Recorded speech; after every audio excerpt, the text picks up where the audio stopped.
Good evening and welcome to the May 9th special action meeting of the Pennsbury School Board. We are here to do interviews for the 3 finalists for the construction management of the high school project. I want to note before we get started that the board had a training and an executive session on April 30th. The executive session covered litigation issues and personnel. I'm going to call the meeting to order, and we're going to stand for the Pledge of Allegiance.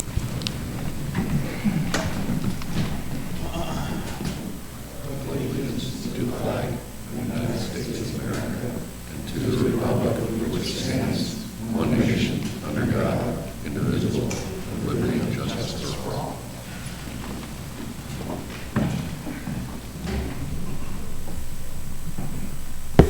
Mr. Burdnick, can we have a roll call? Miss Ahrens? Present. Dr. Delwich? Here. Mr. Kanan? Here. Mrs. Lamming? Here. Mrs. Polsky? Here. Mr. Procopia? Here. Dr. Steer? Here. Mr. Taylor? Here. Mr. Waldorf? Present. Mr. Massengill? Mr. Ali? All board members present. Thank you. So again, this is a special meeting to interview the finalists for the construction management of the high school. As such, it is a working meeting. If a need arises for a personal conversation, I respectfully ask that you take that discussion outside of the room so that all present can hear the speakers at the microphones.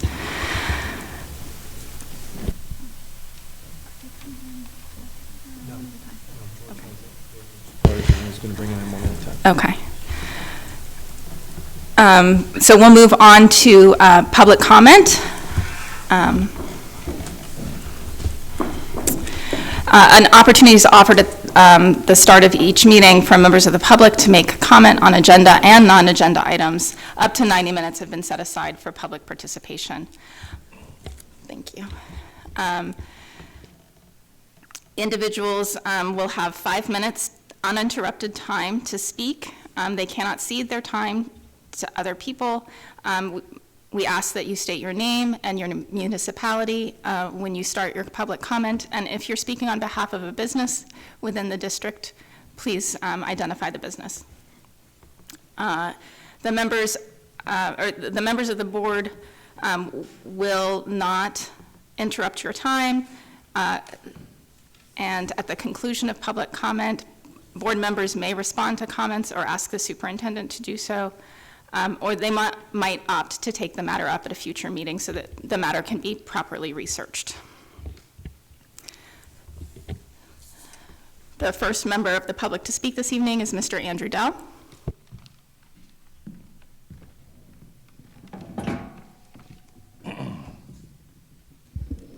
Andrew Dell, Falls Township. One of my questions is, you guys keep moving forward with this project as if it's not going to go to referendum, go to a vote by the public. Are you 100% sure that this isn't going to go before the public? And if so, all the money you're spending to date, if the people vote not to have this school put up, how much money have we spent to date on all the actions taken to this point in time, having all the people come in, setting up all the meetings, and all the things that you've done to this point? How much have we spent? Have we spent? Is there a figure that you guys could share with me? Secondly, everyone up here is I'm sure well educated. Everyone, half you have doctorates and doctors in front of your name, but your scope of knowledge is limited to the subjects in which you studied. I don't think when you have third-person spending of taxpayer money, you're not spending it as if it was your own money. You're spending it like it's just growing on trees. And the fact of the matter is, we all know that this is going to go over budget. If it comes in low enough or bid low enough to not go to referendum, then it's going to be change order special, and then it's going to be above where it would have required referendum. So I want to know, what happens if this thing has to go to referendum and it gets denied? Nobody, the majority of the public says we don't want this new school. Because for some reason, people think you put up a new building, and all of a sudden, these kids are going to start learning, and it's going to be a better learning environment, and they're going to do better on their grades. But the buildings they're in now, the current buildings, are fine for teaching students, and their grades are continually going in the wrong direction. I don't think it has anything to do with the location that they're in. I think it has to do with the curriculum and the choices you guys are making. I read a book by Thomas Sowell called Vision of the Anointed, and it's amazing because it applies basically to what you guys are doing. You have a vision of something, and you don't care what all the people, the public, have to say. They might have more knowledge than you do on certain subjects that you're involved with. And you might have a teaching degree, you might have a finance degree. I mean, Mr. Burdick's a very smart finance guy, but when it comes to everything that's required for this project, the limited amount of knowledge on this board with the vast amount of taxpayer dollars that you're spending scares the hell out of me, because I asked Mr. Prokopiak before the meeting, because it dawned on me, you guys are going to have to outfit this new school with new furniture, new whiteboards, new computers, new TV screens. He said that was all inclusive in the budget, and I just also wanted to bring this point up and see, is everything included? Every desk, chair, cafeteria table, pots, pans, like soup to nuts. Is all of that included, or is this just the building and the facility without filling it with all the stuff you need to fill a building, from sports equipment to gymnasium, lockers, everything? But I just think you may be going a little too far too quickly, because if this thing actually does go to vote, I don't know that you have the support from the community, from everyone in the community. I mean, I know you brought some cheerleaders in from some of the teachers from Pennsbury in the beginning. Haven't seen them ever again. I know they got paraded through here when this was first introduced, and telling you how horrible the other school is, and they need a new school, and then they disappear, and you don't see them again. And it's disappointing. But that's all I have for tonight, and thank you for your time. Thank you, Mr. Dell. The next public speaker is Mr. John Murray.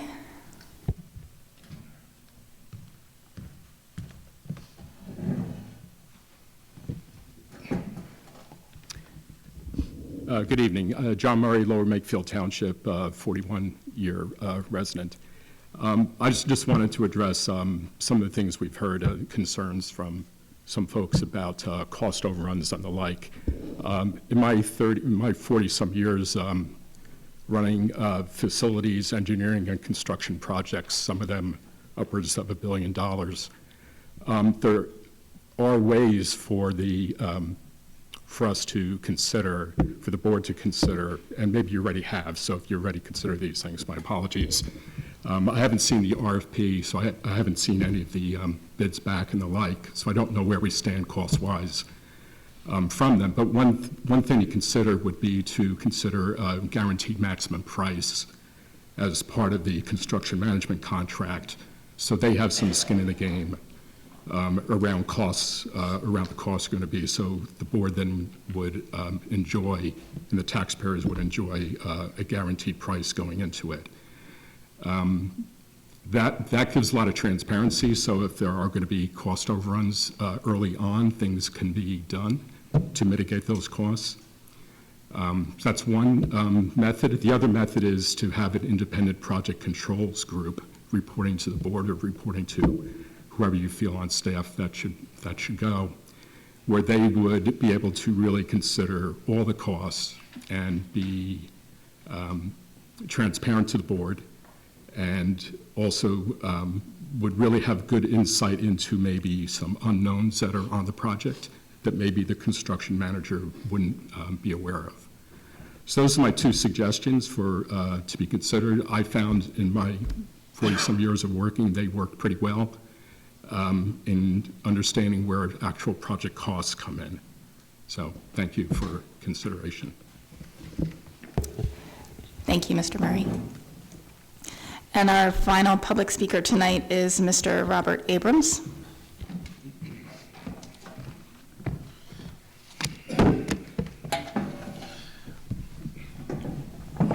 Robert Abrams, Lower Makefield Township. Before I get into this part, Ms. Aarons, whether you were not told the right information, whether you do it in-house or whether you farm it out to someone else, it has no effect on the budget. One way or the other, you pay for it. And that amount of cost, in-house or farmed out, goes into the budget. Districts are required to file their enrollment reports in October. IRTK them, I will forward them to you. You can do that 98 student math by yourself. I will forward you a link. Neshamny's budget for 2023-24 is $203 million. Pennsbury, you know, is $243. That's 40. If Mr. Burdick gets his $11 million increase, that will put us over $50 million more than Neshamny if they don't have an increase. And I told you Penn Ridge already said they don't have one. Pennsbury, I believe, is at 99.6 or 99.8 of capacity for general fund budget. I will also do the math for you and send you a sheet from the auditor's report. I would hope that the new GC, that we have a different one, will be cognizant of the issues at Pennsbury as they are going on. This I'm reading from, and you will see this at the facilities meeting next month, is a DEI presentation from May 2021 facilities meeting for the 21-22 capital plan projects. This is William Penn Middle School. It has the identical roof to what you put on at Charles Bain that I said was going to be an issue because it drained onto a flat roof, and that when the 6-inch gutter froze or was over capacity, it would spill out onto the flat roof, which would cause immediate and long-term damage. The estimate to fix the roof that's identical to the new BAME roof at William Penn Middle School, PSD budget, was $1.915 million, and the DEI estimate was $2.102870. That's what you designed, that's what somebody here approved. Talk about Einstein's theory of insanity.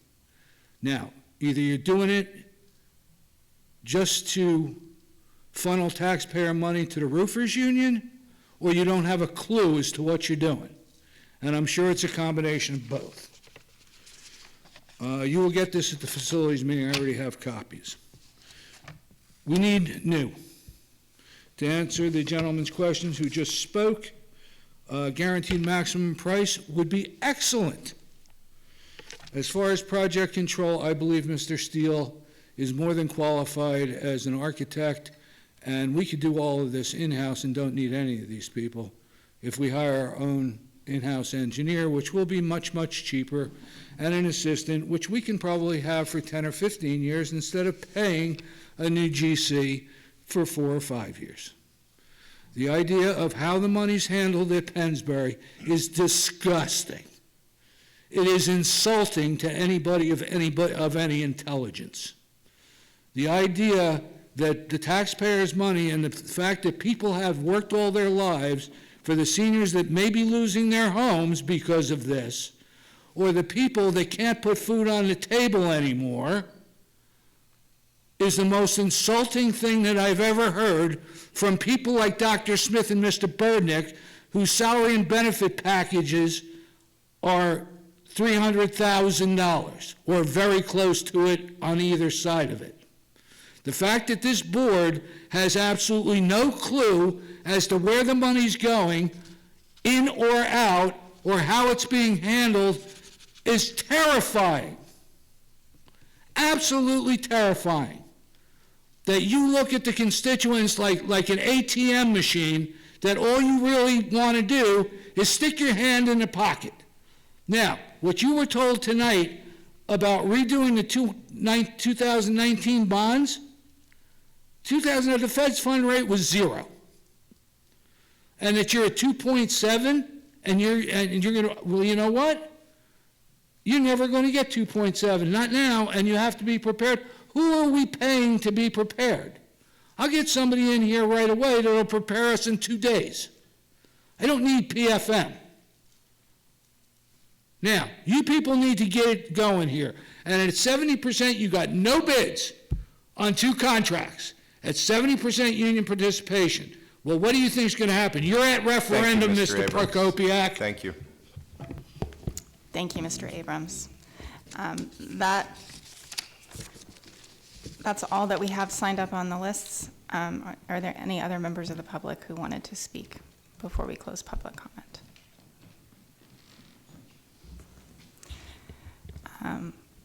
Seeing no hands, we'll go ahead and close public comment at 7:51. And we'll move on to the interview portion of the evening. Mr. Steele, do you want to bring in the first?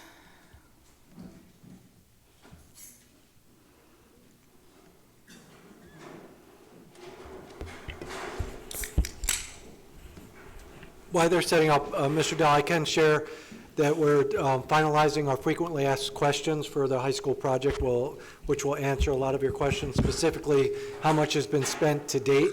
But just for the record, all of these, nobody's being paid for things for tonight.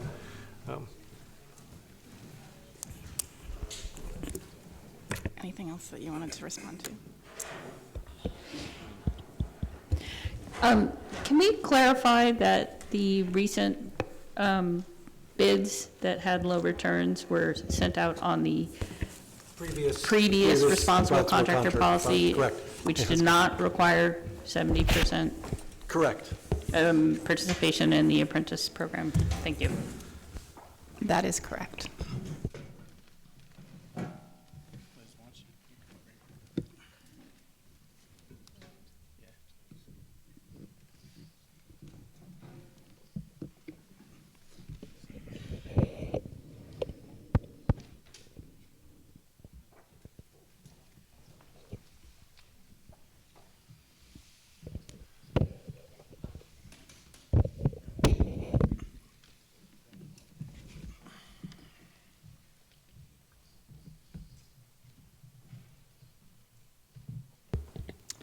Welcome. Thank you for joining us this evening.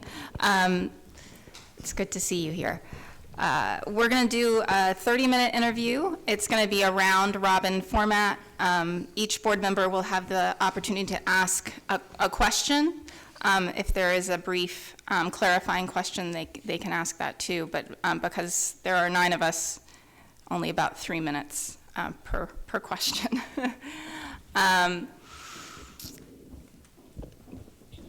If we're all ready to begin,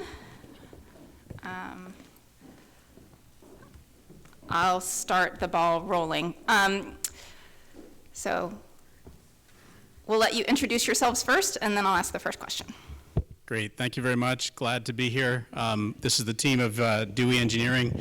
We've all pulled our entire team that was in the proposal that we provided to you off of their job sites this evening to bring to come in so that they could participate. And so my name is Jamie Lynch. I'm one of the principals with Dewey Engineering. You know me from a lot of the work that I've done at Pennsbury. We'll let our team briefly introduce themselves. We have one core member who's on vacation this week, and she's introducing herself via a very brief video, so we hope to make your timeline work for you. So I'm going to give it to Mike and ask everybody to be brief. Hi, Mike Spatafora. I'm a project manager for Dewey Engineering, currently working on the Bain project and your capital projects. Hi everyone, my name's Colin Case. I'm a construction manager for Dewey Engineering. I'm a resident of Bucks County, currently working in Council Rock School District for the last 8 years. Good evening. My name is Arif Fazil, the president of Dewey Engineering, and my role is to really challenge the team, all team members, as a catalyst to make sure we really focus on budget, focus on schedule and quality to deliver exactly what you're looking for. Hi, good evening. I'm Mike Hartney. I'm an electrical technical specialist. I have my master's as an electrician. serving over 25 years doing that, and help facilitate those things throughout projects here at Dewey. Hi, I'm Elizabeth Hampshire. I am the Sustainability Specialist. I have my PE, CEM, and LEAD AP, and also Masters in Energy Systems, and I am contributing towards the sustainability end for this project. Good evening. I'm Kim LeBrake. I'm an architect, registered AIA and CARB member. I am focused on constructability and on the front end of planning with the design team. And one more person here. Good evening. My name is Ashley Poglis. I'm sorry I couldn't be here tonight, but thank you for the opportunity to introduce myself. I'm a civil engineer, certified construction manager, and experienced land surveyor. I was the on-site construction manager for the new Lower Moreland High School project. I was the primary point of contact for the architect, engineers, township inspectors, and 4 prime contractors. The new high school was constructed on the site of the existing and operating high school. Due to growing enrollment, the middle school is being relocated from its present building into the old high school. Jamie and I managed this $70 million, 200 square foot project from design through completion. The project was completed on time with less than 2% in change orders and almost $500,000 under total project budget. In Pennsbury, I will be your eyes and ears in the field for all project issues. We drive the contractors to ensure quality and schedule compliance. We also continuously scrutinize the budget and costs. I will work daily with Reggie and the Pennsbury team to ensure that the educational process is uninterrupted. We can also use this as a teaching opportunity for students. At Lower Moreland High School, I brought the students through the building at various phases of construction and introduced them to STEM career opportunities. I look forward to working with you, Pennsbury, and delivering a 21st century high school that will both serve the school district and the community. Thank you. Thank you for indulging me in that. Now that you've met our team, happy to move on to your questions. Thank you. The first question this evening is, if the project that you're supervising is starting to fall behind schedule or exceed the project's budget, what actions do you take? You want to start? Go ahead, start. I'll finish.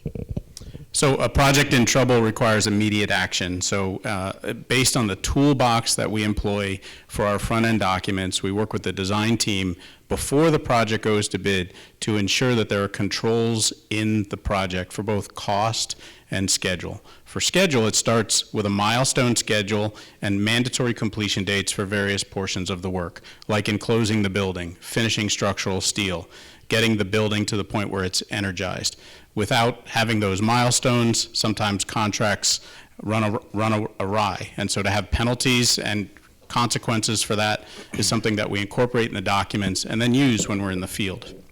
From a budget standpoint, the budget process starts on day one with the planning of the building, working with the design team, trying to understand where the program is, and looking for every avenue to maintain durability and functionality in the building, while at the same time continuously working to find cost savings, creating competition once we get to bid, and then focusing in construction to make sure that everything that we did during the design process comes to fruition during construction. We always know the project requirements much better than the contractors do and are enforcing them on a daily basis. Thank you. We'll go around this way. So let's just get a mojo going. No, to Mr. Waldorf. Apologies. How do you intend to keep the board informed on the status of the project? We currently and will continue to do monthly updates. We put a presentation together for the board. We present that at the facilities meetings, and then any items that need to go for board approval, we assist with putting together the resolutions, getting them onto the agenda and then onto the board. I might follow up. It adds on page 3 of the handout that we've provided you. We'd like to start with you, the board, and the entire Pennsbury community with identifying all of the priorities for a successful project. So they're listed there in boxes in orange, and it also identifies in blue the steps that we take to fulfill those priorities for you. Obviously, we want to come in under budget and we want to control the schedule. We also want to have high quality work on the site. We want safety to be paramount. We want to separate the educational process from the construction process and deliver the project to meet all of the end user stakeholder requirements. That's all of your educators, the community, you, the board, so that all of your priorities are delivered. And we'll report on these to you, Mr. Waldorf, regularly to see how we're doing in all of these areas. Thank you. Well, speaking of safety, what would you do if some of the workers on site were not using the necessary safety equipment and/or acting inappropriately on our school campus? How would you handle that? I'm going to ask Colin, who's boots on the ground, to speak to safety for you. Hi. So, like Jamie said, I'm boots on the ground for the district on all the projects that we do. When it comes to safety, obviously it's student and staff first, construction second. And that starts at planning, similar to what Jamie and Mike mentioned about design and cost control. Safety starts with planning. So we make sure there's clear separation on the job site. There's fence between, construction areas and areas that are being used by students. But most appropriately, we'd like to make sure the liability for safety stays where it belongs. So contractor safety is their responsibility. We keep that liability with them. With that said, we're always making sure that students and staff of Pennsbury are safe away from construction where there's very limited risk for any injuries to occur. As far as safety of the contractors, like we mentioned, there's always weekly toolbox meetings in which we document, not control, but document for the district, so there's records on site that they're occurring. But most importantly, like I said, the liability stays with the contractors. They implement their own safety plans. We do have a safety management spec in our specification that gives requirements of what they're supposed to do at minimum, but on top of that, they're trained personnel, their experience with construction, and that's why we keep safety with them and not with the district or us as a construction manager. And if they're not following through with their procedures or their protocols?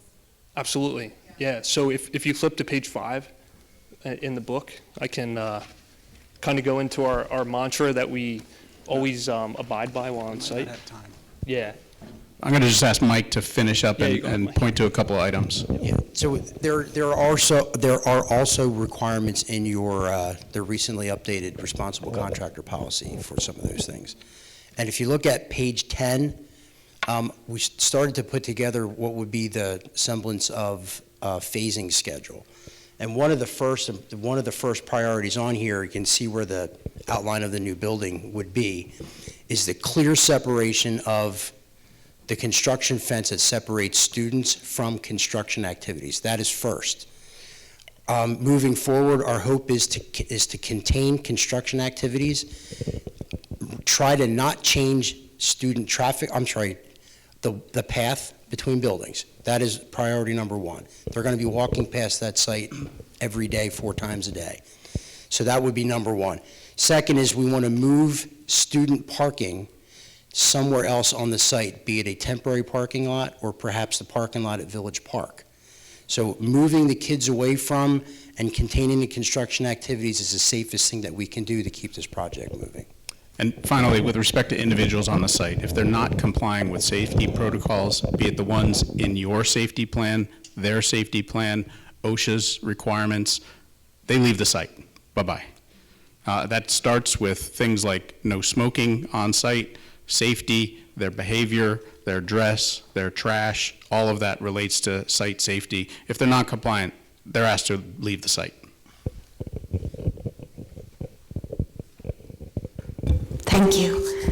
How would you resolve a conflict between an architect and a contractor? Mr. Lynch. That's a good question, and we have an architect here, so I have to watch out. So that would be during construction where a construction contractor believes that his method or his shop drawing or what he's doing supersedes whatever's in the contract documents. And so the first thing is to use the contract tools that we have to understand exactly what's in the spec and how it is supposed to be applied.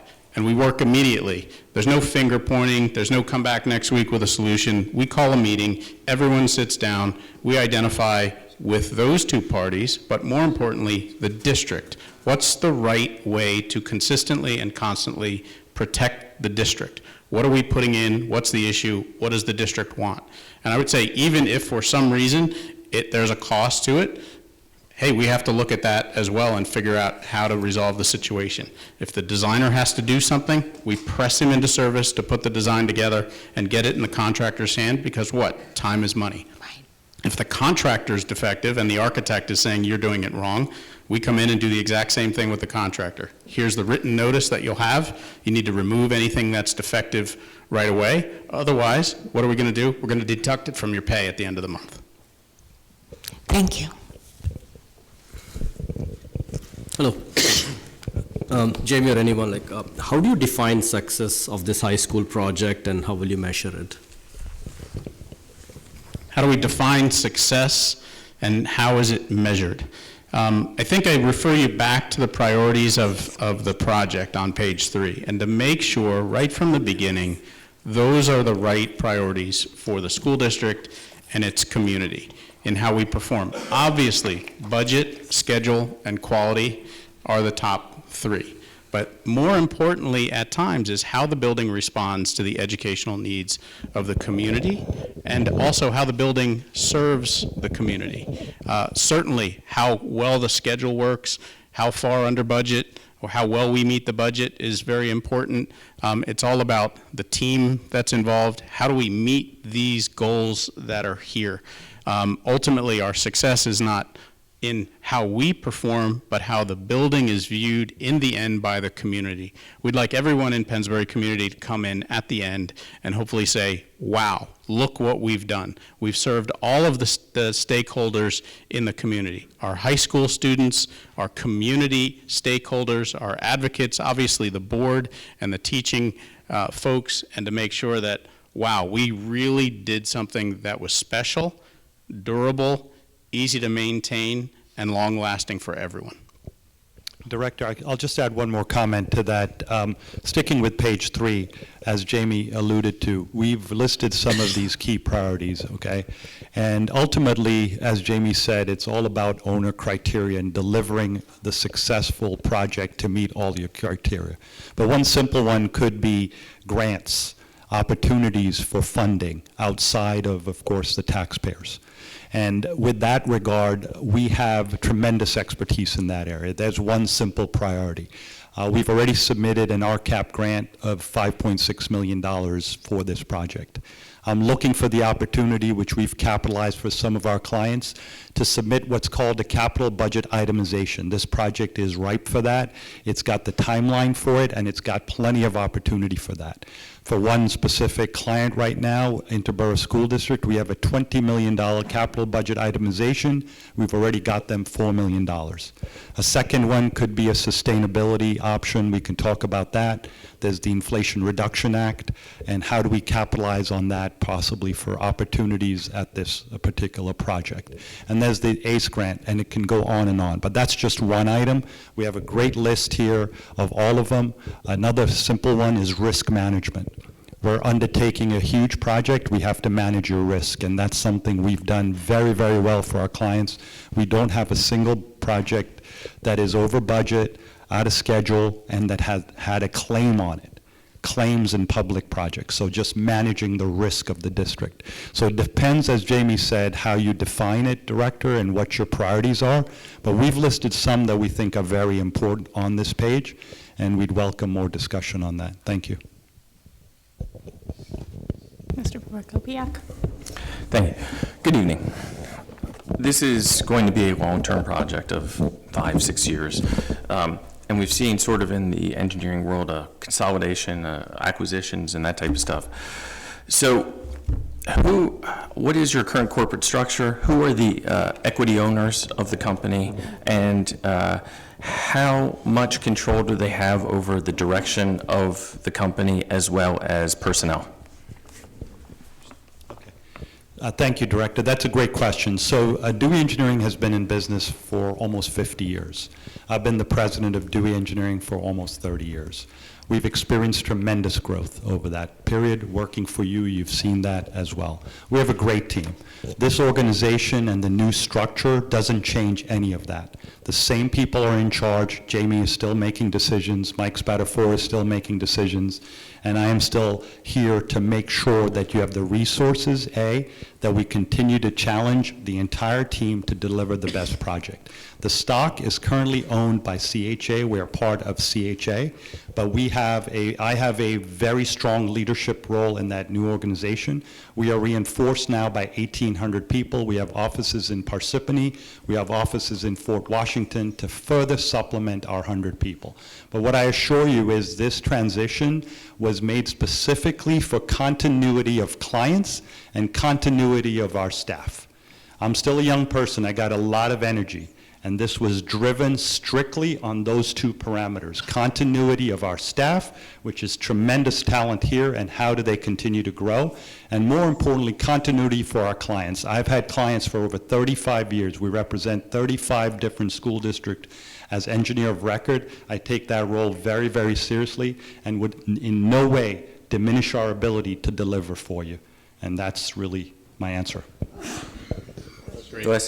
I'm the business practice leader for PMCM in Pennsylvania. This team has been with us for many years.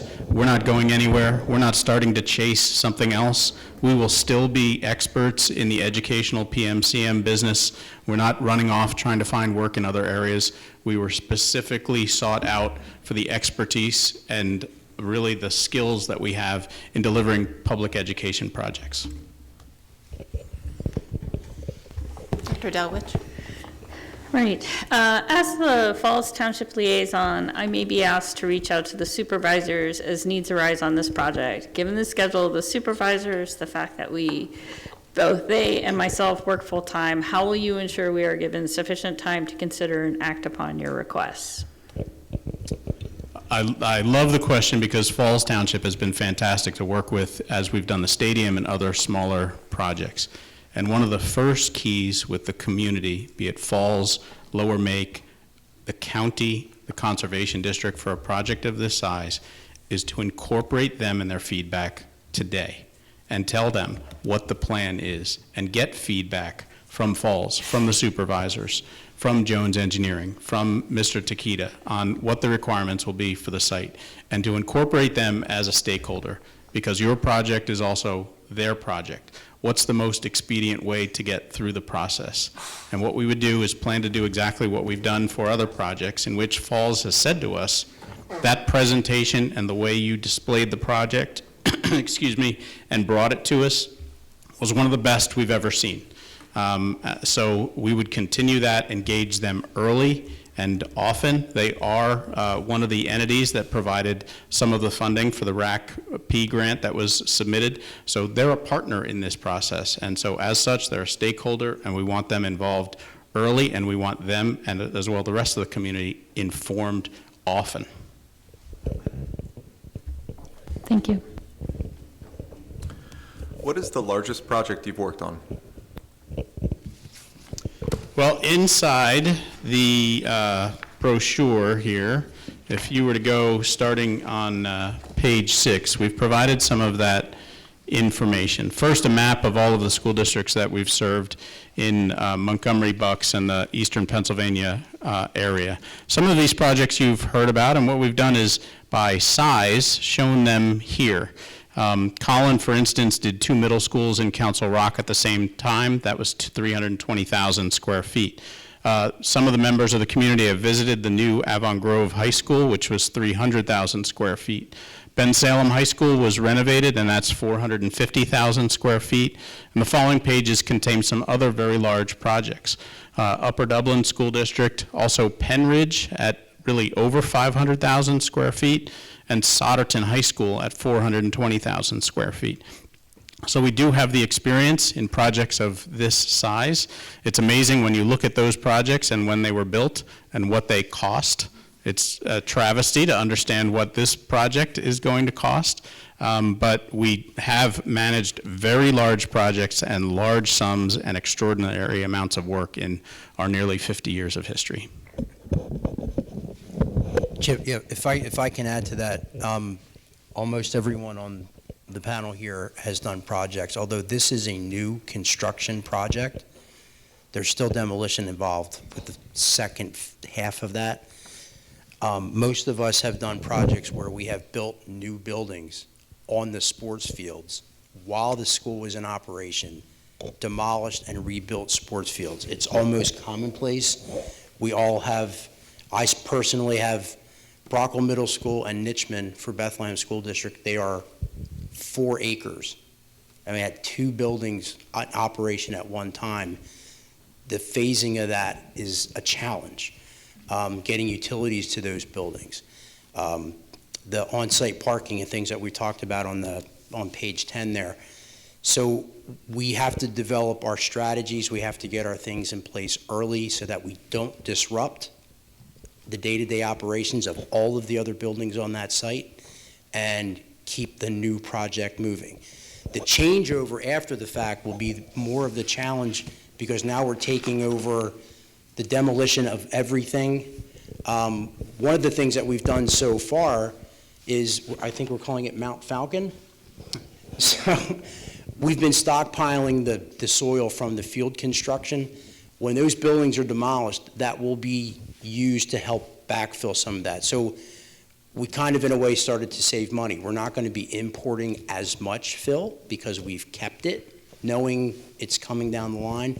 So there's a lot of things that we've already are kind of pre-planned, and we'll kind of see where the design goes on how we can implement those things to make it an efficient process. One last thing, in order to do a project of this size, it's like eating an elephant. You need to take one bite at a time.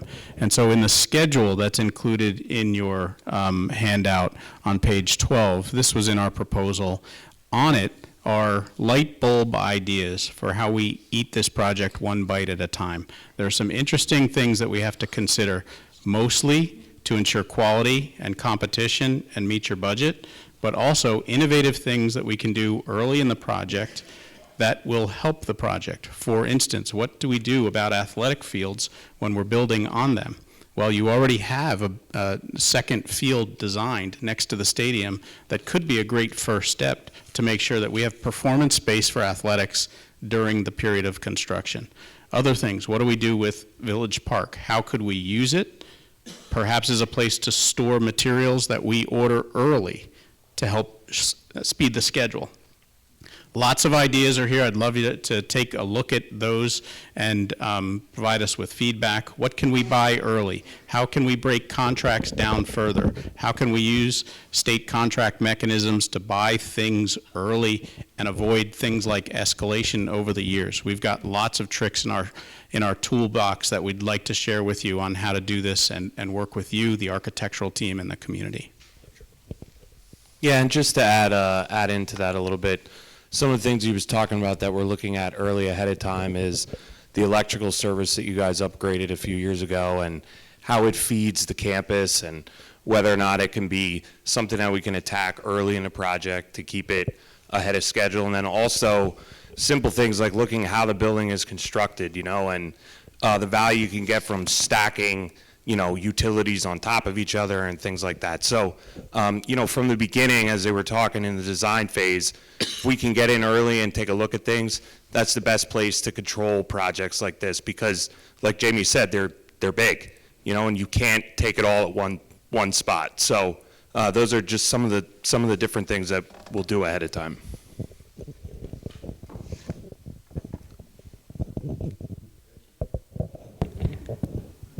Ms. Ahrens? How do you handle change order requests from contractors? I think Mike is going to speak to that, and he's probably going to give it to Colin here. I think there's a graphic on page 4, I believe it is. So dealing with change orders starts during the design and our constructability reviews as we work through the process of putting the documents together for the project. Anything during our constructability reviews something that might be not coordinated, something that might have been missed on a document. If we can find that during our drawing reviews or constructability reviews, it's not going to be a change order later. There will be change orders through somewhere in the process. The way that we deal with them is we have unit pricing included in our contracts. We have project allowances also included in the contracts. Our job is to make sure that we qualify and quantify what that is that the contractor is submitting for. And we work with our design professionals, with the owners, to make sure that what we're talking about is legitimate. And then, you know, there has to be some kind of a settlement at the end of that if it's justified. Thank you. Thanks, Mike. So Mike talked a little bit about how important it is to not have change orders because of the process you take care of during the design phase. Which, you know, he hands me the mic, which is boots on the ground, and we follow a mantra that we call CAD. It's on page 5, communication, accountability, and documentation. The key to running a successful project, and this ties into the question that was just asked before, is to have clear communication from all team members. And that starts not only with the school district, but the design team, their consultants, and then after bidding, now you're introducing the contractors, and getting all of these parties to clearly communicate to each other during construction is how you execute a project successfully. Now, the next question about change orders is accountability. So we have the accountability category, which is really where Dewey Engineering excels on a project during construction. I've been involved with a lot of renovations, so you get a lot more questions in a new building. So implementing the toolbox that we have, which is our front-end specification, our general conditions, temporary facilities, avoids a lot of these change orders from day one. However, if contractors are not performing and they're not doing their responsibilities, we are right there to inform them early, keep you informed at the same time, get them held accountable, get them back on track, back on schedule, back to work, and fixing things to the standards that are set within the documents and what Pennsbury expects for a successful project. While all that occurs, there's a lot of documentation that happens on a project that we do. One of the things that we do to avoid change orders is to build mock-up panels.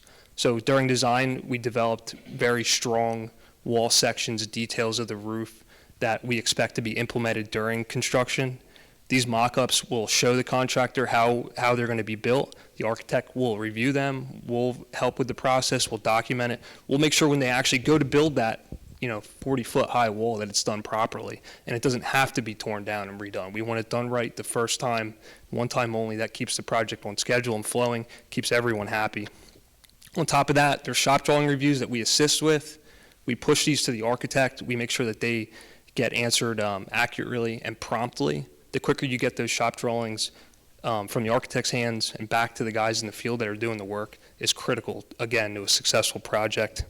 And throughout the whole time, we're always documenting this process, daily field reports, pre-installation meetings, meeting minutes, monthly reports to you to inform you what's going on. It's all critical to a successful project, and all of that avoids change orders. You get ahead of this stuff before it becomes a problem. We get ahead of it before we have to come to you and present something new that you're not going to like to hear, right? So by doing all these things, we implement that strategy, and that's how we manage a successful project and give you what you want at the end of the day.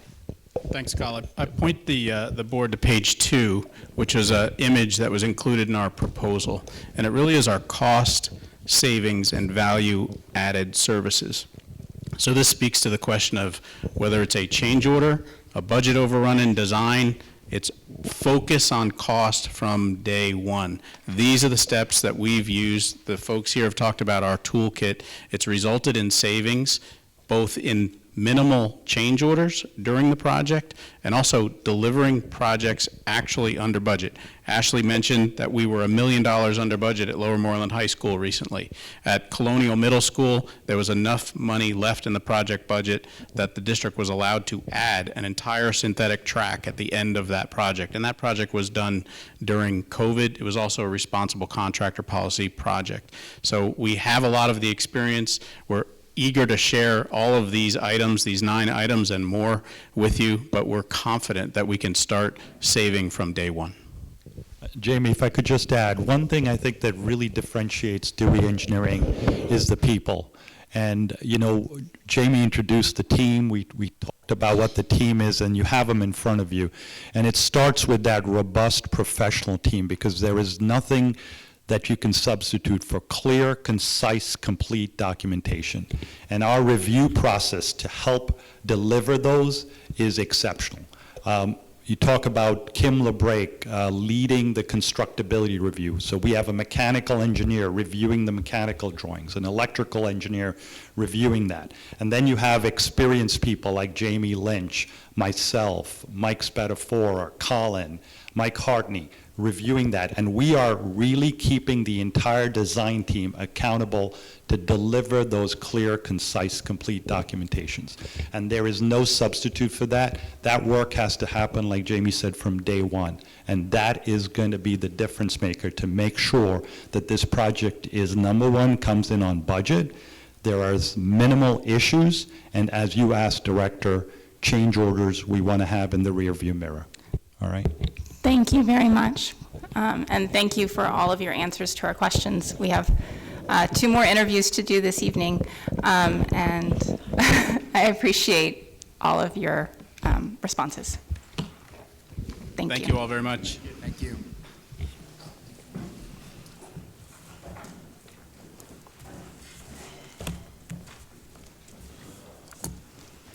I need to stand up for a second.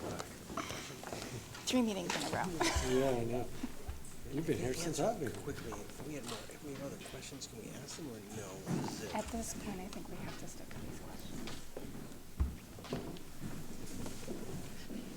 I was hoping we'd get back 34 questions there, but I want to stand too. Everyone stand.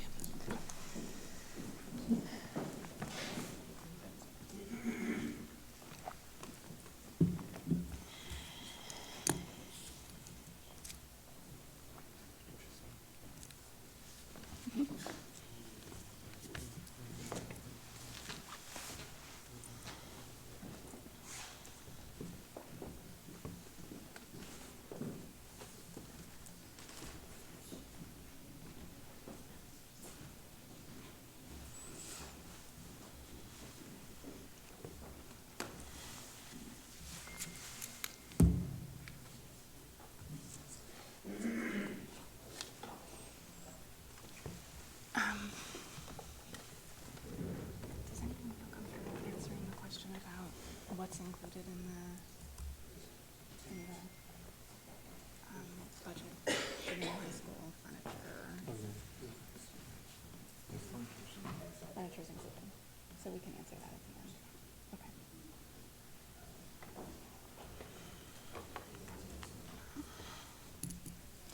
And electronics and boards and that's all, yeah. Yep. Yeah.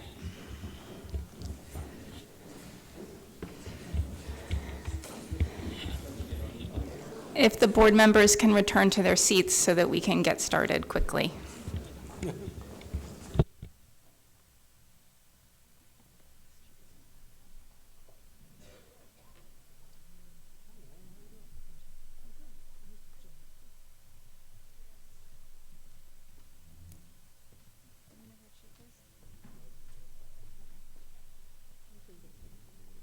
Yeah, I think Chip's the only one who's missing.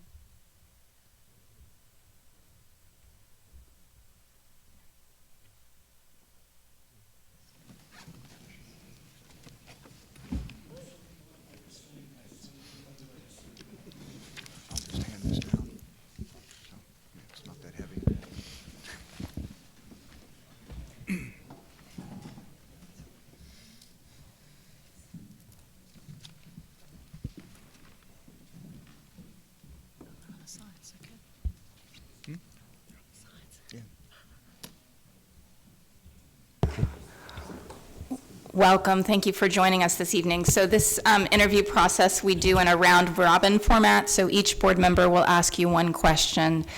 Before we get started, you'll have a chance to introduce your team. And we've got about 3 minutes per question because we've got another interview to do after this one.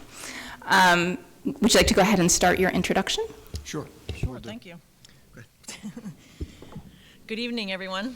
My name is Rose Fetter. I'm a director at SiteLogic, and we're real happy to be here tonight. You have an exciting project coming up, and we would love to be a part of the team as your construction manager.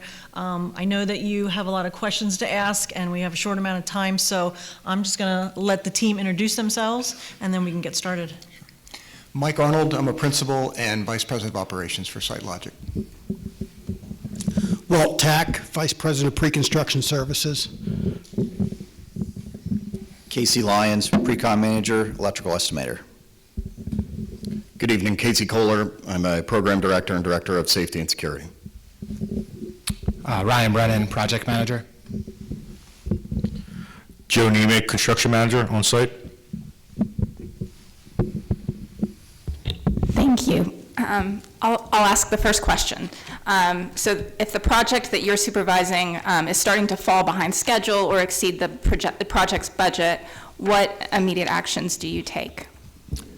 Yeah, so as far as the schedule is concerned, we would recommend that the construction manager, first of all, be responsible for the schedule. In other words, gathering the information from the separate prime contractors, putting it into the schedule format, and we use a computer program, Microsoft Project, for that scheduling.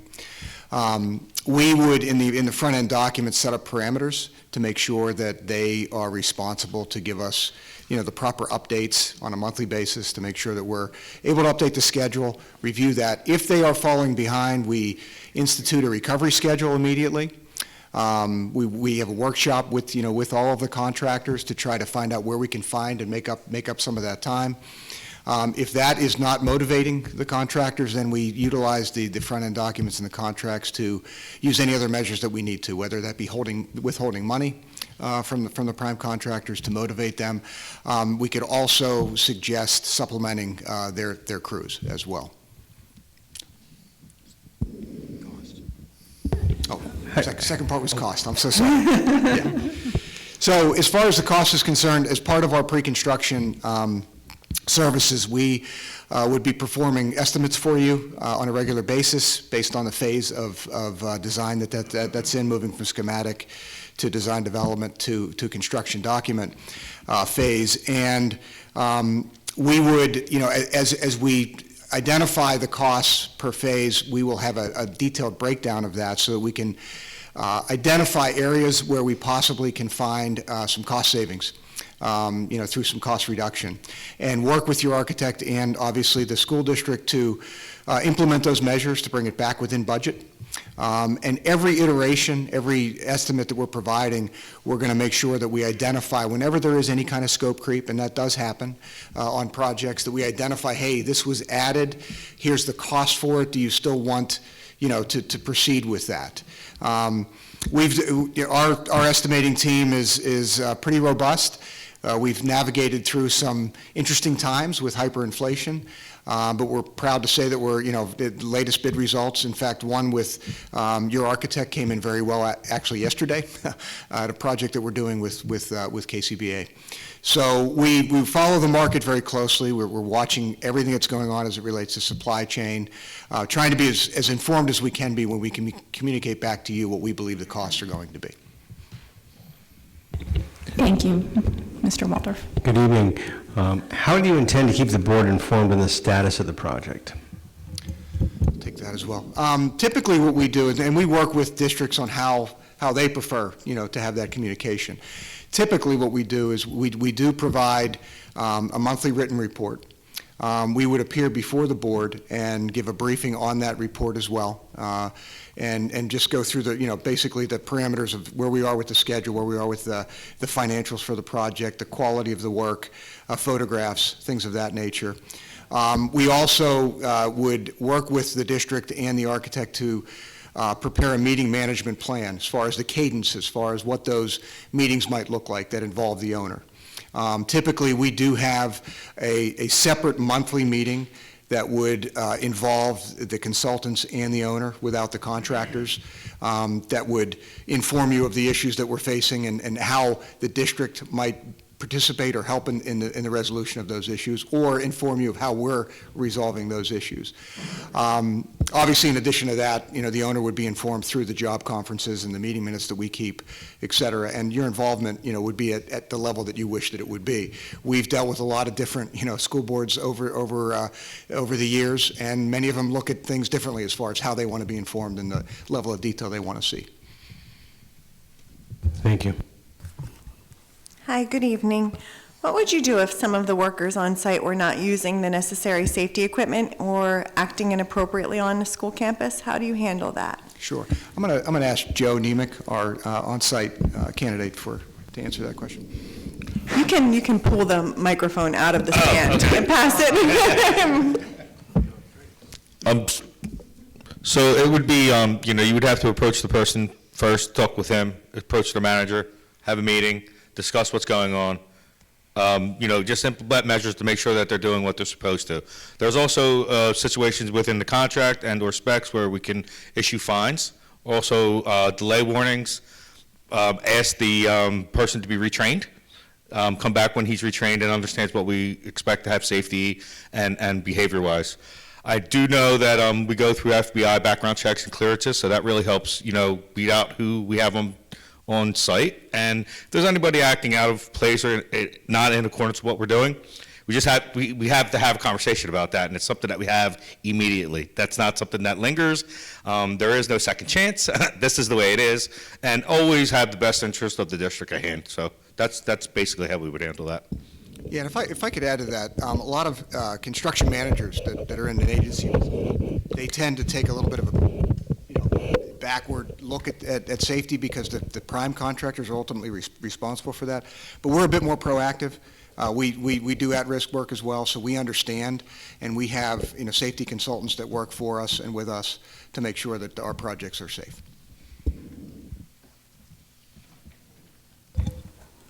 Good evening.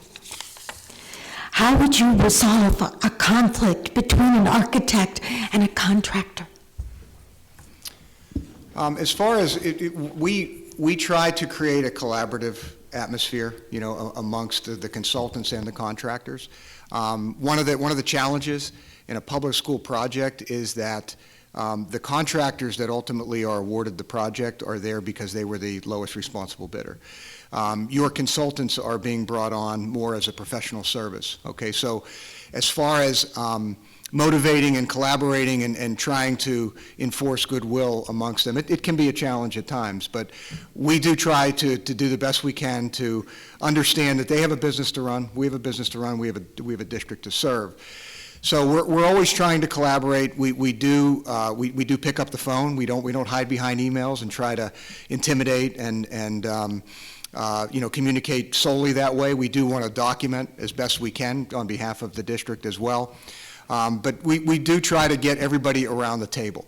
A lot of problems that happen on construction sites are, the classic failure to communicate, right? So we do try to get everybody in the room, despite personalities, despite, we know everybody is going to have a different opinion on the project. And really, if we do our due diligence on the front end, taking our time to do constructability reviews and making sure that the documents when they go out to bid are in as good a shape as they can be, that will reduce the number of conflicts that we are going to have.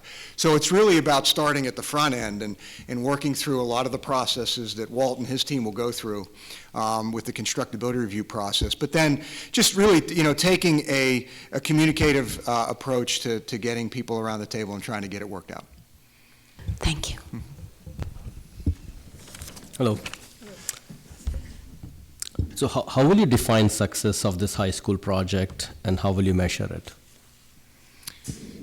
I think that in our from our perspective, from our business, we've spent all of our time in the public school construction management and design arena. So we feel like we're part of a profession that is doing really a lot of good things, because the buildings that educate students are paramount, to make sure that they're getting the best education they can get. So we look at it from the perspective that we want to be able to turn over to the district a quality building, okay? What you have, signed up for. You've gone through a lot of process through the design process to get you the building that you want. It's up to us to be your eyes and ears on the site.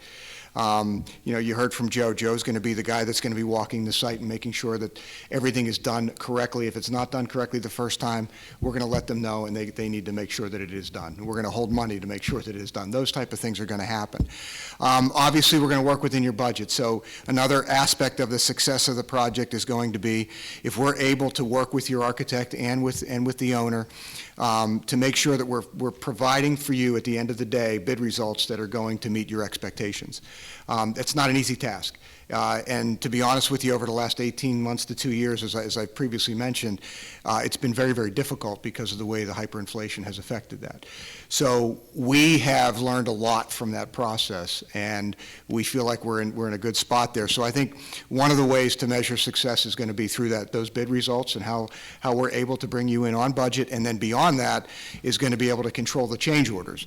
And again, mentioned that we spend a lot of time with constructability reviews, making sure that your architect's drawings are as complete as they possibly can be, okay, so that we don't have these potential change orders in the field. So keeping a low number of change orders, bringing the job in on budget, the quality of the work is obviously paramount, and then the schedule.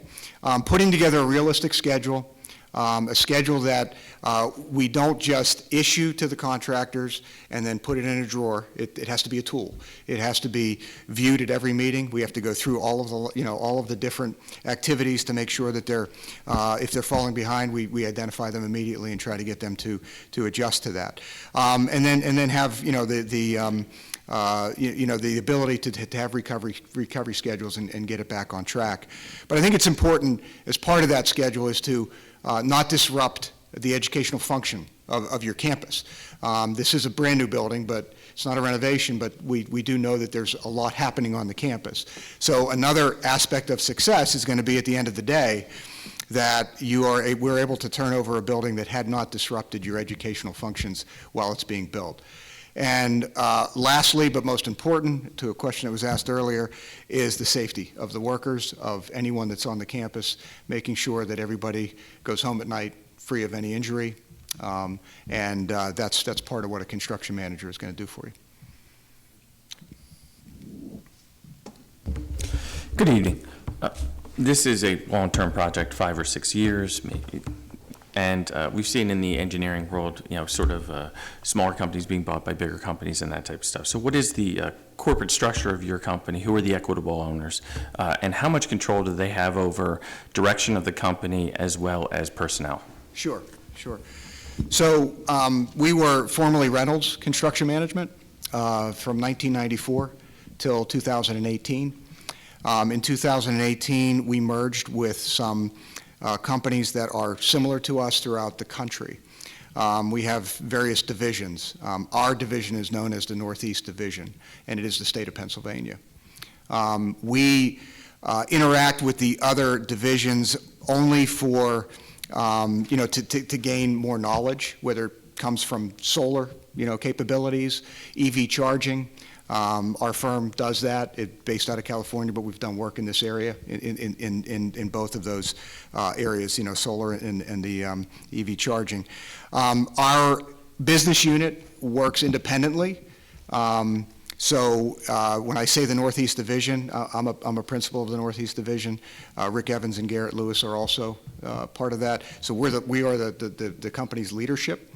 I'm here because I would be involved in the project from a leadership standpoint moving forward. From there, we have, the way we're structured is we have regional field managers that they go to each job and they would be working with our site superintendents, Joe over here, and working with them on process, on safety, and just making sure that all of the things that we do as a company from a process standpoint are happening, and another set of eyes, okay, on the job. On the project management side, we have a director of operations. That individual is looking out from a higher level at Ryan Brennan and the project management team, making sure, again, that he's got someone to mentor him and make sure that things are happening from a process standpoint on the job. And then we get to the boots on the ground would be Ryan and Joe. And then we have project coordinators, which They are basically behind the scenes doing a lot of the administrative activities like clearances, payroll certifications, things of that nature, supporting Ryan and Joe. They would be working in a web-based software called Procore, which is what we would recommend. That is really where all the documentation goes that the district can view as well. Submittals, RFIs, photographs, daily logs, all of that, just making sure that that's all put together. We also have the support staff from our engineering group. So in other words, when we're reviewing the design documents, you would get the benefit of another set of mechanical, electrical, plumbing engineers, because they would be part of the constructability review, part of Walt's team and Casey's team. In addition to that, we have some specialty areas within our company to address specific public school concerns.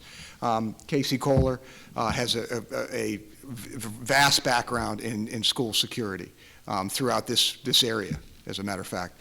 We also have two individuals that we have on site on the team specifically for grant writing.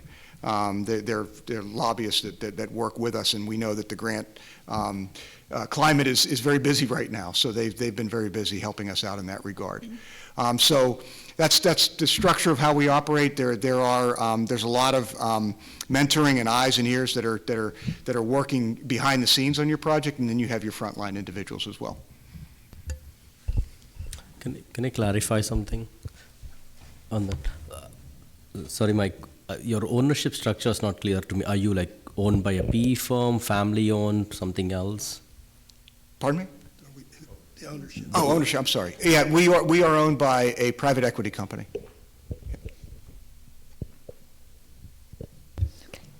Hello. As the Falls Township Liaison, I may be asked to reach out to the supervisors as needs arise on this project.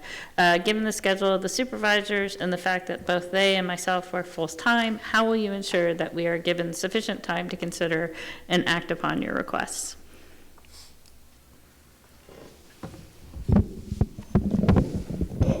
I'm assuming you're referring to, for instance, in the land development planning process and approvals.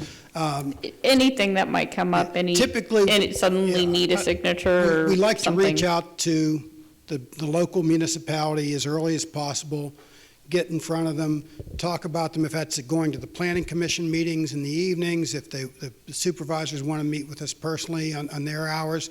We're certainly very flexible. I'm salaried, so that means I'm on the clock 24/7. But yeah, our goal would be to get in front of the township, the municipalities as early as possible, get their input early on so that we can plan accordingly and try to address their concerns. There's nothing worse than us getting 3/4 of the way through design, getting in front of a municipality, and they say, no, that isn't what we need, this is what we need. So I like to try to get that out front. The civil engineer typically takes the lead on that, but we'll push that through our planning of the project. Yeah, one of the things to build on what Walt had indicated, we've been doing this quite some time, and we do realize that, the critical path through the design schedule is typically the land development plan and all of the permitting that needs to happen. So it's something that we talk about very early on. It's identified in the master scheduling, and it is harped on at every meeting to make sure that everyone's making the right communication to help us through that process so that it doesn't delay the project going out to bid. Okay, thank you. Can you tell us a bit about the largest project you've worked on? Yeah, so there's several that come to mind. We are currently working on a $150 million high school project in western Pennsylvania, which is in design right now, the Hempfield Area School District. We have completed over the last couple of years a $90 million project, brand new high school at Peters Township. I don't know if that's the one that's actually on the screen, and I have not been paying attention to Rose's good work here as she tries to find the slide that makes sense with the question. But yeah, this was a brand new project, a brand new school building, about 300,000 square feet, built on a golf course. A lot of earthwork, a lot of challenges in that regard. Also, the Altoona School District, close to $90 million as well. This was an interesting project. There was a brand new building element to it, but there was also a bridge that was constructed to connect to the existing building that was across the street, which was also renovated, at the time. And then locally here, the Neshaminy project. Ryan, you want to speak a bit about that? Sure. We, maybe dollars-wise, it doesn't match, but square footage-wise, it was real close. It was 263,000 square feet new, 162,000 square feet of renovation. We were basically demoing, we demoed 165,000 square feet of school, demoed the building, built a new building on it. It was a 13-phase project. It was a 40-month project, and all the phases finished on time. We finished within budget, and it was a very challenging project. The community was split on whether they wanted to have it or not, so we issued a renovation guide, mailed that out to everybody, and did constant contact with everybody. We had many meetings with the school district to keep that moving because of our impact, the possible impact with the students.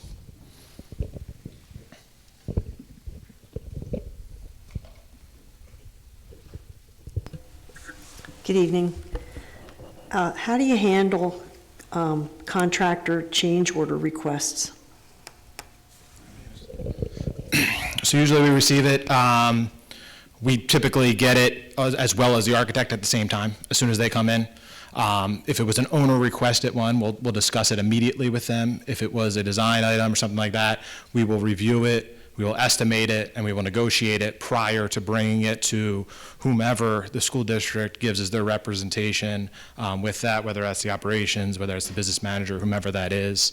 We discuss it with them, and then based on what value they have to approve, or if everything has to come to the board, then we come to the board meetings.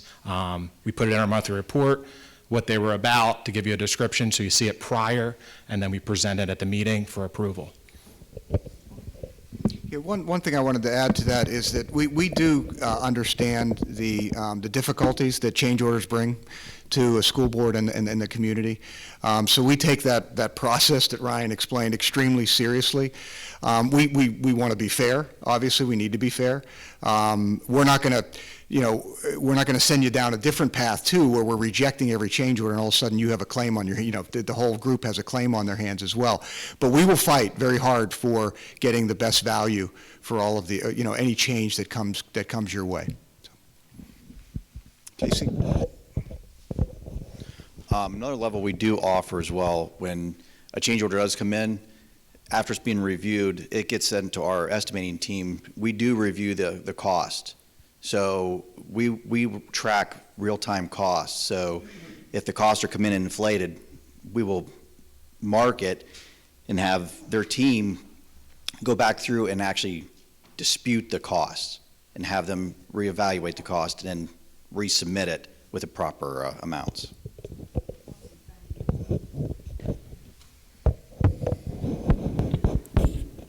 So that is all the questions that we had prepared.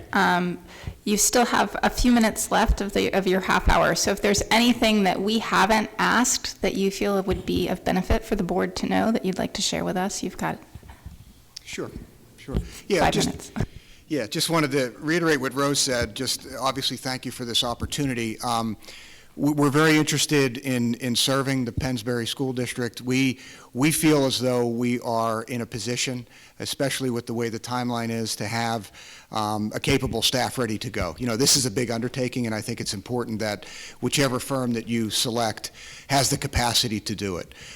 We have a lot of individuals that live in this area. Ryan, Joe, Casey, Rose, very, very many people in our firm are situated in this part of Pennsylvania, as well as obviously throughout the state.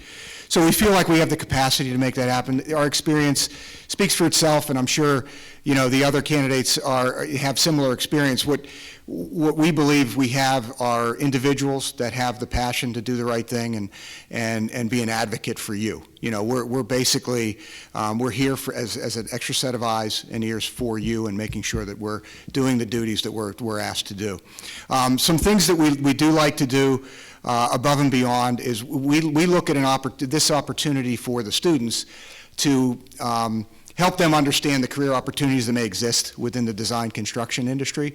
So we offer to districts to hold seminars, presentations, building tours, and give them an insight to some of the career opportunities that they might be thinking about, understanding and learning more about them. That it's not just bricks and mortar, there's robotics, there's design, construction management, engineering, all of that. And we've done that at a lot of different districts, and that has been received very, very well. It's a way for us to give back and try to help our industry actually, selfishly.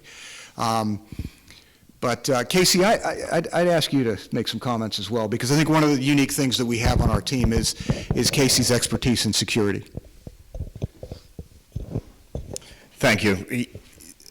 As Mike was saying, this kind of project has a lot of complication factors, right? And the potential for impact as you're working on the same exact site as you have two operational buildings. One of the big things we bring to the table is pre-planning, working with all of your AHJs, your police, your fire, your EMS, working with your school and school safety and security staff, making sure that everybody's on the same page. Because at the end of the day, we're going to have hundreds of contractors and thousands of students on relatively the same exact site. Even though there may be fences, when there's a fire drill, all of those things get impacted. When we have any type of security threat, we need to be kind of on the same exact page, right? So being able to do a pre-plan ahead of time, being able to walk all of your first responders, your chiefs, all the way through the process so that they feel comfortable and they know where those response points are is absolutely critical. The biggest piece is just making sure your administration is directly in queue with this so that it's just seamless. It's just another Tuesday if something happens, right? We try to think ahead of that. We bring a lot of that expertise. We can go through an actual pre-planned map where we're actually identifying very, very detailed aspects so that we know there's no surprises when an issue may occur, right? Yeah, just two more quick items. Just wanted to mention, we did have an opportunity to view the architect's presentations, and we understood that safety and security was a big part of it, but also sustainability. And I think one thing that the district should know, and maybe already do know, that we are part of an energy company as well, so we do a lot of energy projects. We are very familiar with the measures that need to be taken to get some energy savings, on projects and how they're built. And we have a slide here that identifies some of the results of that, through our efforts in our energy savings programs. I mentioned before the solar piece and the EV charging. Our company does that work as well. So we obviously wouldn't be doing it on this project, but we would be able to provide input as to what could be done on this project as a construction manager. And then lastly, as it relates to the fee, obviously we base the fee on the information that was provided to us. Should, obviously, if we were to be fortunate to continue discussions, as we get a chance to look at the schedule and review our services in more detail, there's obviously opportunities to negotiate and hopefully reduce those fees as well. So I just want to make sure that was understood. Thank you very much for your time and answering all of our questions. Thank you. It was a pleasure to meet you all.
Nope.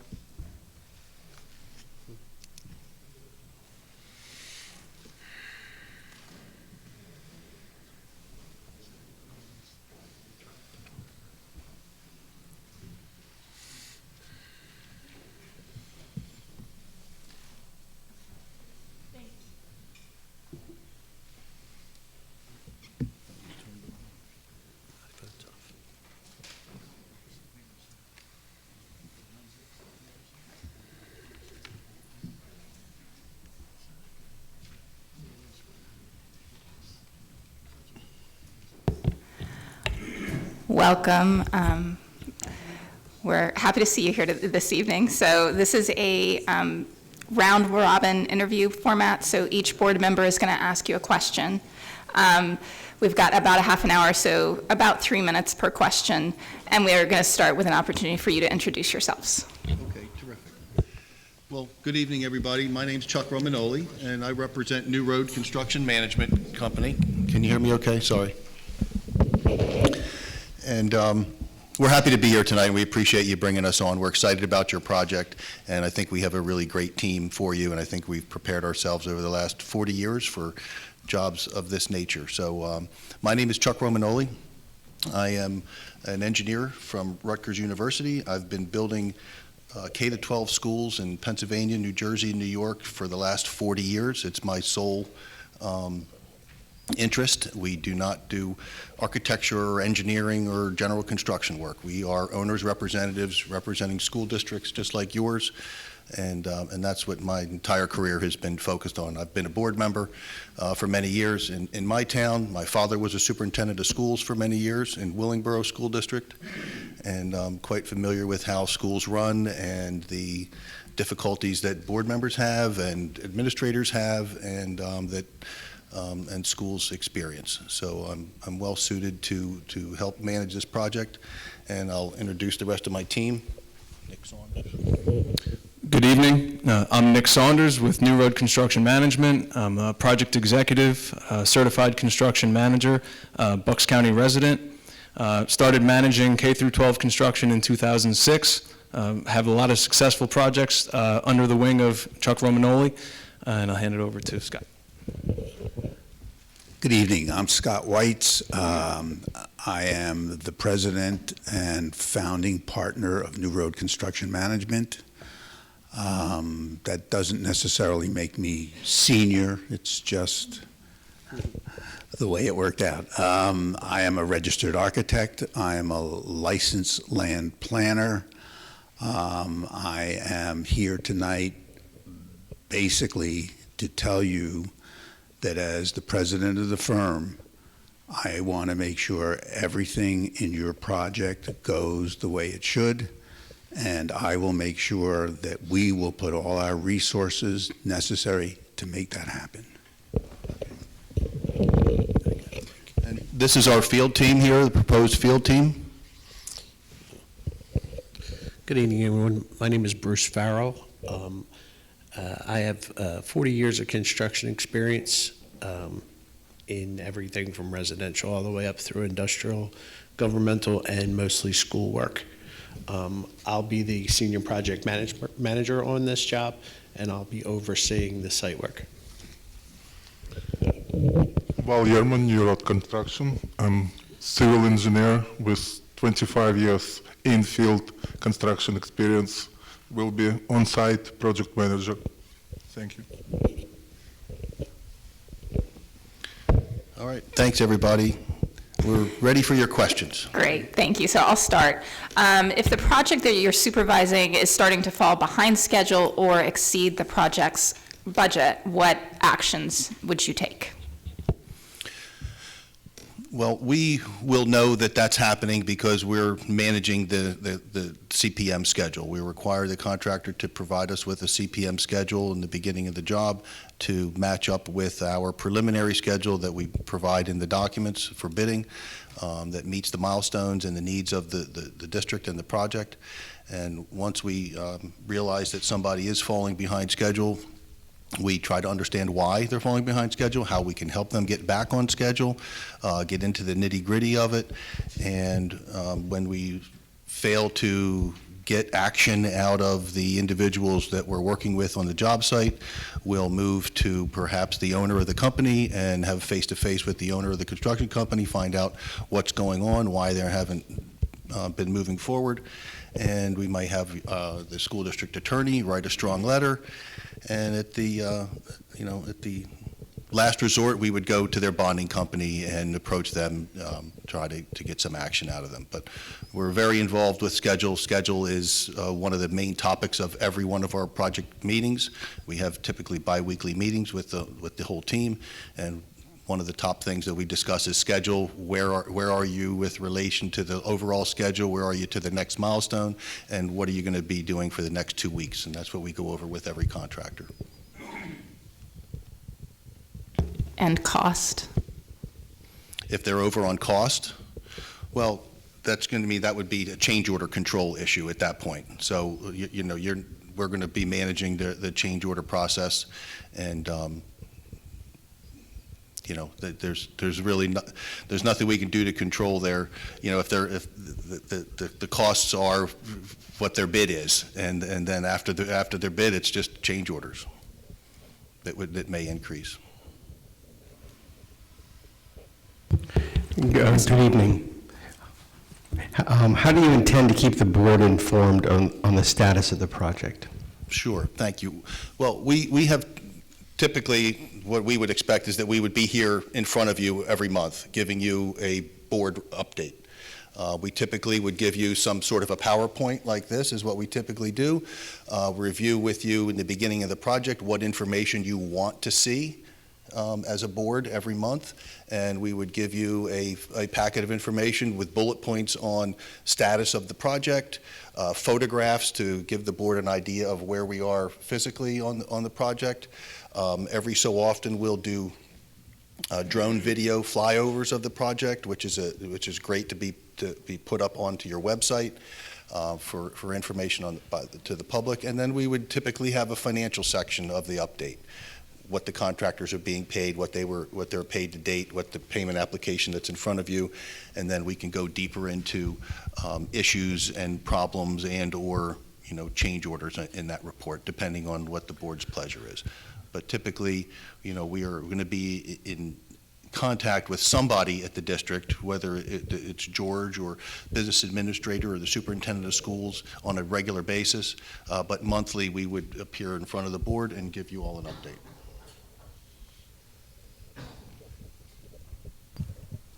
Thank you.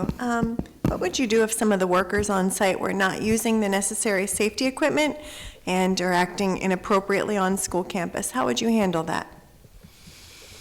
Well, we're pretty aggressive with that issue. If anybody is acting inappropriately, if there's any drinking, alcohol, drugs, indecent exposures, people changing their clothes in the car, things like that, we would just ask the superintendent, the job superintendent, to remove these individuals from the site. We're not going to tolerate any kind of nonsense like that on the school property, number one. When it comes to safety, we are an extension of your staff. We are your owner's representative, so we are not contractually responsible for safety. You don't want us to be contractually responsible for safety. That is the contractor's responsibility. And we pursue the contractor to work safely for their own benefit, for their PPE of their individual workers, and for the overall project. So safety is the number one topic at every one of our job meetings. It's topic number one. We are big promoters of safety. We will promote safety and safe work environment at every turn, and when we notice something that is unsafe, we'll bring it to the attention of the appropriate contractor and ask them to do something about it. If it doesn't happen and it's an emergency situation, we'll stop that activity right there on the spot. Good evening. How would you resolve a conflict between an architect and a contractor? We're in the middle of those battles every day, right? That's a great question, because the contractor is there to do a job, and they have plans and specifications, and they are often at odds with the design team on how to do things and how they're going to achieve that objective. We try to be team builders in this environment, and we try to come to resolution on problems, and we work with both sides to make sure that the district is getting what they're paying for and that the contractors are meeting the plans and specs. And when there's a conflict between the architect and the contractors, we'll evaluate and we'll take the best course of action in the best interest of the school district. The designers may not always be right. So we're not always going to take their side. We're going to take the side of what is right and what progresses the project and what's in your best interest. Thank you. Hello. How will you define success of this high school project and how will you measure it? I'm sorry, repeat your question. How will you define success of this project and how will you measure it? Success for this project, in my opinion, is just like every other project that we do. We want to complete your project on time, we want to complete your project under budget, we want to complete your project safely, and we want to get you out of this project with no litigation. And that is the biggest expense and the biggest nightmare that you can get into is litigation on a construction project. So we will work from day one to make sure that the plans and specs are as defined and concise and accurate as possible, and work towards success of the project being completed on time and under budget, safely.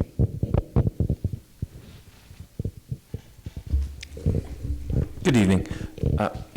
This is a long-term project, 5 or 6 years, and we've seen in the engineering realm consolidations, smaller companies being bought up by bigger companies. So what is your ownership structure? Who are the equitable owners of the firm, and how do they determine the direction of the company as well as personnel? Sure. We're very simple. There's 4 partners that own the business: myself, Scott Weitz, Dave Mackin, and Rob Notley. 2 architects and 2 engineers own the business. I've been with Scott for 12 years. He and I competed against each other for 30 years prior to that. And we've been partners. We're very close, the 4 of us. We meet as a team with our senior people every Monday morning, and we're happy being owners of the firm. We're not looking to be bought out. We're not about to be bought out. We have about 35 people in our firm today that are dedicated to school construction, and I have a team here of people. I've worked with Nick for almost 20 years. I've worked with Bruce for the last 5 years, and Val's only been with us for 2 or 3 years now. But we have most of the tenured people in our firm are 10 years plus. So we have a very good core group of people. We complement each other's expertise, and we try to have a diverse expertise across our whole group, from people that are civil engineering minded to mechanical engineering minded to people who are electrical specialists. Val is not only a civil engineer, but he held an electrical contracting license for many years, and he's an electrical engineering expert. So we try to hire people that are looking for careers, not jobs. We don't hire people to work on a job and then look for new people to come on for the next job. We try to have continuity.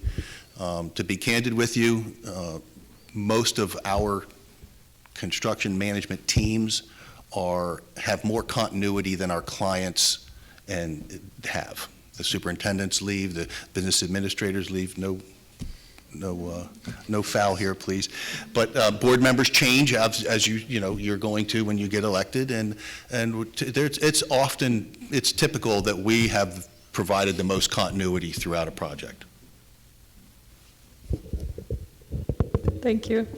As a Falls Township liaison, I may be asked to reach out to the supervisors as needs arise on this project. Given the schedule of the supervisors and the fact that both they and myself work full-time, how would you ensure that we are given sufficient time to consider and act upon any requests? Chain of command and lines of communication are critical in a construction project, particularly one of this size. And I'm not intimate with your board and how you operate right now, but I can tell you that we like to follow a chain of command. We like to have an individual or an entity at the district, whether it be an individual or a group, that we're reporting to, and then they are reporting out to either the public or to other folks within their organization. So we typically like to function. Thank you. Can you tell us a bit about the largest project that you worked on? Sure. We are in the middle of a $363 million multi-building project for Cherry Hill schools right now. It's the largest referendum. There are referendums in New Jersey. They have to vote on the projects. That's the largest referendum vote in New Jersey history, and we're managing that project successfully. We're managing a $100 million project in Clifton Heights for a brand new middle school. And we're doing about $180 million in West Windsor, Plainsboro, right across the river. So, you know, we've done high schools in the 200, 300,000 square foot range, new high schools. Frankly, there aren't many 500,000 square foot high schools being built out there, and we haven't built one that large before. But, you know, all of these high schools have the same components, whether they have, you know, large gyms, auxiliary gyms, cafeterias, auditoriums, natatoriums, and then, you know, it really, from there, it depends on, you know, how many classrooms you have. Either you have two-story classroom wing, three-story classroom wing in your case, but, you know, most every high school has the same athletic and extracurricular type activities, but your school is quite large. You're combining 3 high schools essentially into one. But we have a lot of programs that are in the $100 to $300 million.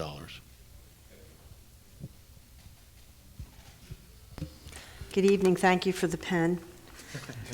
How do you handle change order requests from contractors? I know you did touch on it a little bit when Dr. Steer asked the question, but that's a very important thing because we have a budget. Mm-hmm. Sure, no doubt, and that's an important question. You know, my role here is to be the principal in charge of our team and to support this team on a daily basis, which is what I do on other projects.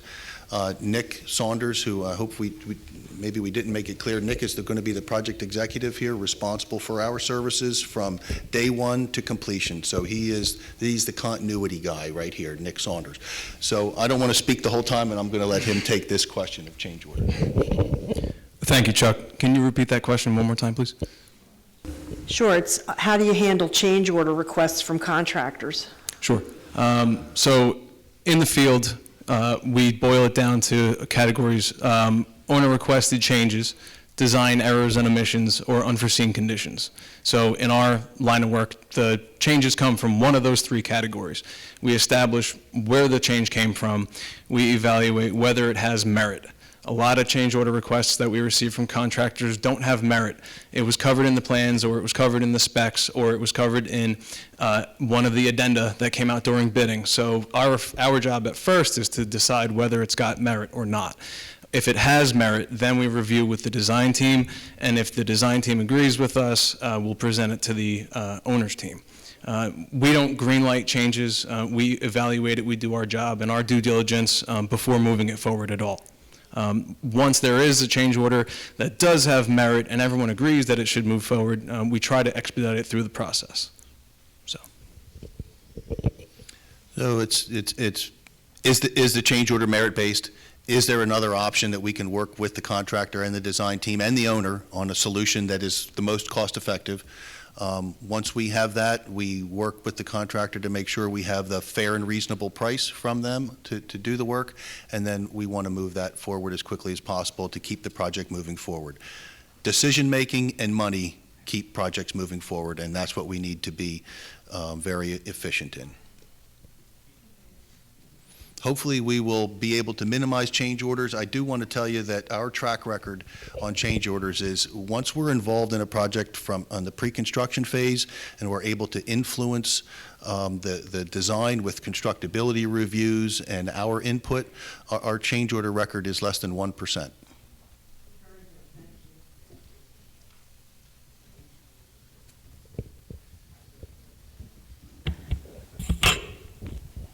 All right, so that is the questions that we had for you. We still have about 10 minutes left. So if there are other pieces of information that you think it's important to share with us that we haven't covered in our questions, you have this time to share that information with us. All right, thank you. Well, I would like to say that we've worked with KCBA, and if you've read our proposal, you know that. We're currently working with them on the $100 million new middle school at Clifton Heights in Upper Darby. We took over a troubled project in Aronimink School in Upper Darby last year. The project was failing. There were outstanding change orders, there were delays, there were contractors that wouldn't come to work, there was conflicts between the contractor and the owner, the contractor and the architect. I mean, it was a difficult situation. And we walked into that situation and we were able to turn the project around, get the project open in September, and I think we did a great job working with KCBA, and speaking to some of your questions here, worked through a lot of conflict that existed. Being with your team in the beginning of this project and as early as you are, I commend you for bringing a construction manager in this early, whether it's us or someone else. It's a smart move. Our ability to impact your project cost-wise is high during pre-construction, right? We can help you modify the design, improve the design. We can provide options for everyone to consider once we do some cost estimating and we understand where we are. If we're over budget, we work with the team to get it under budget, or provide some alternate bid suggestions that on bid day can give you some options to the bid. And, you know, we believe that that involvement in upfront is going to be a big help for this project. Once we're in construction, we're limited to managing change orders because the cost is there. The contractors have a base bid. And so our ability to influence things are great in the beginning of the job, and they tend to fall off at the end of the job or during the job because we're just able to manage contractor change orders. So we're excited about this project. We hope we can get your support. We're going to dedicate our best resources to it. I'm really proud of this team. I've been in the trenches with all of these guys many, many times, and I can tell you that we will stand by your side from today to the day that your kids are in this school. There's a lot of challenges that we're going to face, and we have to work as a team. We're on your team. We are your team. We're your construction professionals. And we'll be on site fighting for your best interests every day. And I encourage you to contact our references. They're better salesmen than we are. None of us are salesmen up here. We're all workers, and we do our best to make sure that our clients are satisfied with our services, because quite frankly, you know, we can't have a 40-year career in this small business or this small communities and have bad jobs. Once you have a bad job, you know, people know about it, and you know, it becomes a difficult thing to continue on. So we do our best in every situation to get the jobs done on time. We have a tremendous track record. We need to get the job open in September. We're there in September, opening the school. So we'd ask for your support. We're excited about this project. Clearly, you guys are all excited about this project, as you should be. It's a very impressive building. We'd love to work with KCBA again. We're familiar with their engineers, and we're looking forward to the opportunity. One last thing I'd like to add is about the benefit of bringing in a CM, as Chuck mentioned, is our ability to conduct plan reviews, constructability reviews during the design phase.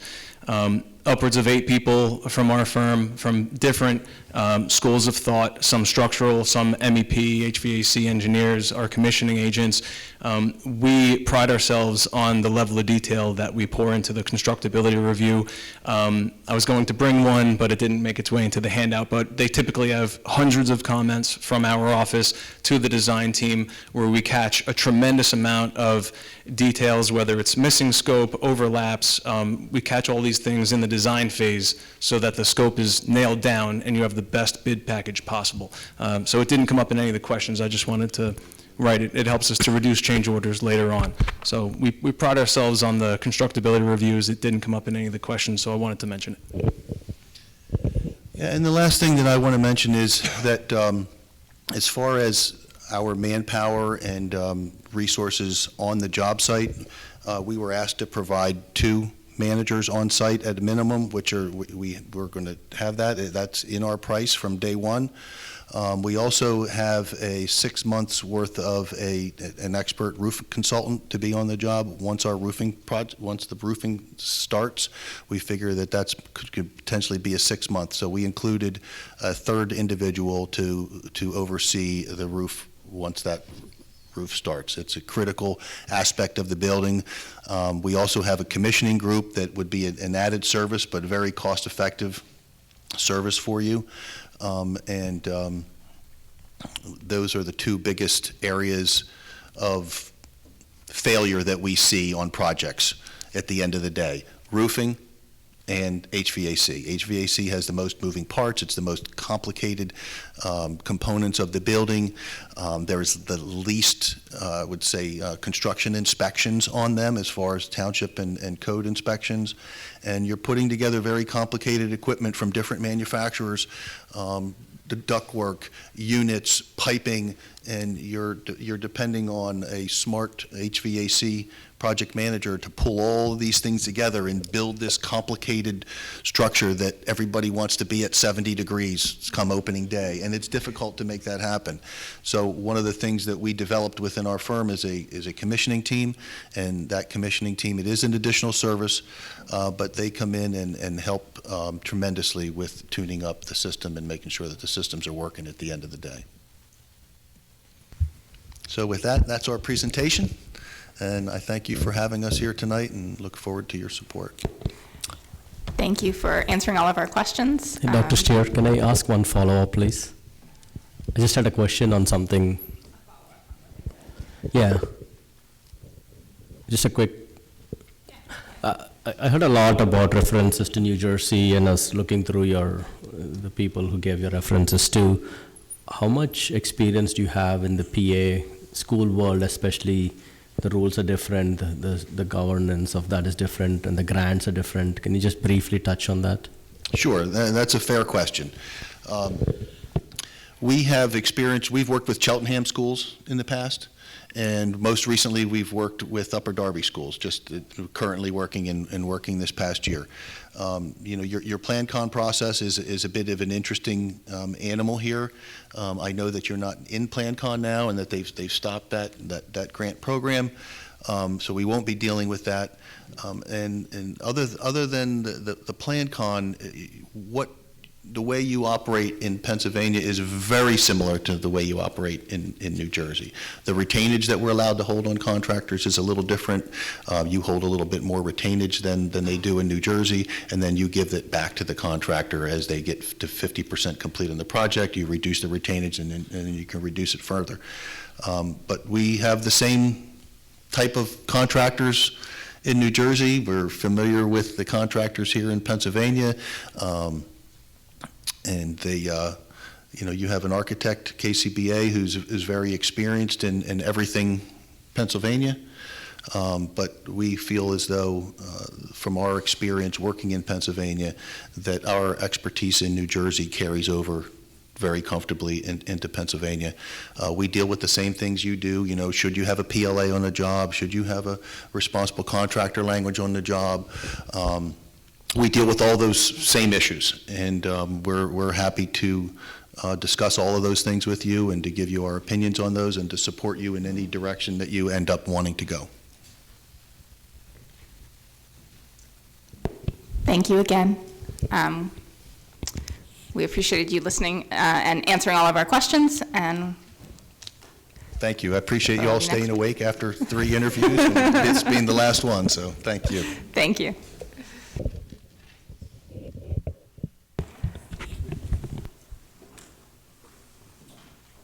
Is there any board discussion that needs to happen at this juncture? I have a question, Mr. Bergnick. So without going into the numbers, but all the three proposals were apples to apples, correct? So the numbers that they provided were all based on the same facts and circumstances. Is that right? Yes.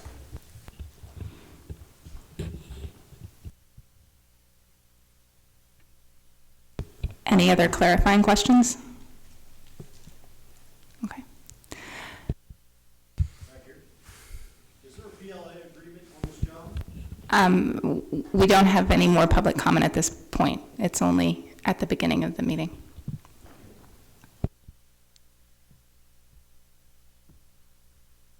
Do I have a motion to adjourn? Motion to adjourn. Second. All in favor? Aye.